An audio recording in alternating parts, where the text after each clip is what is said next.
सुरू आहे. सातारा जिल्ह्यात आणि फलटण तालुक्यात राष्ट्रवादी काँग्रेस पक्षाच्या आगामी काळामध्ये काय भूमिका आहेत त्यासाठी आपण या ठिकाणी निमंत्रित केलेले आहे. उपमुख्यमंत्री अजितदादा पवार यांचे निकटवर्तीय आणि महानंदचे उपाध्यक्ष डी के पवारांना. अण्णा, काय सांगाल, सध्या काय सुरू आहे नेमकं जिल्हा परिषद पंचायत समितीचं? सध्या जिल्हा परिषद पंचायत समितीच्या संदर्भामध्ये आता ज्या निवडणुका चालू आहेत महानगरपालिकेच्या, त्या निवडणुकीच्या नंतर ही निवडणूक होणार आहे.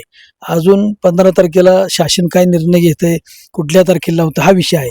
तरी परंतु आत्ताच्या परिस्थितीचा विचार केला, आम्ही फलटणमध्ये बैठक लावली होती. राष्ट्रवादीच्या लोकांना बोलून कोण इच्छुक आहे, कोण काय, सगळ्यांची मतं ऐकून घेतली. त्यानंतर सातारला मकरंद पाटील, नितीन पाटील, खासदार मंत्री दोघंही होते आणि तिथंही बैठक झाली बाळासाहेब सोळसकर आमचे. आणि तिथं असा निर्णय झाला की तुमची जे इच्छुक लोक आहेत त्यांची यादी तयार करून आमच्याकडे द्या आणि मग आपण पुढचे निर्णय घेऊ. आता पुढचे निर्णय असे आहेत की आता सध्या नेमकी माझ्या माहितीप्रमाणे सातारा जिल्ह्यात फलटण सोडलं तर भारतीय जनता पक्षाबरोबर कुठंच युती नाही आहे. ती युती फलटणमध्ये आहे. आता मला एक सांगा, 1999 पासून सातारा जेडपीवरती तुमचं वर्चस्व आहे राष्ट्रवादीचं? 100% भारतीय जनता पक्ष नाही तर राष्ट्रवादीच्या हातातच जिल्हा परिषद सत्ता होती. परंतु जे काय परिवर्तन झालं त्याच्यातून ह्या सगळ्या घडामोडी झाल्या आणि आता महायुती आहे ना, महायुतीमध्ये राष्ट्रवादी, भाजप आणि एकनाथ शिंदेची शिवसेना एकत्र आहे. विषय हा गाव पातळीवरचा येतो, तालुका पातळीवरचा येतो, त्या ठिकाणच्या परिस्थितीनुसार निर्णय होतात. ग्रामविकास मंत्री जयकुमार गोरे जिल्ह्यात आक्रमक बनत चाललेले आहेत, त्याकडे कसं बघताय आणि मग तुमच्या राष्ट्रवादीचं वाढवण्याचं धोरण काय?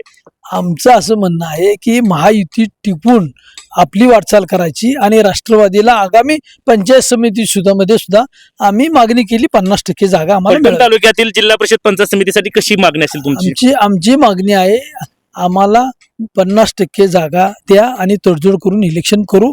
जिल्हा परिषद 8 पैकी किती जागासाठी तुमचा? जिल्हा परिषद 8 पैकी निम्म्या 4 आणि पंचायत समिती 16 पैकी 8.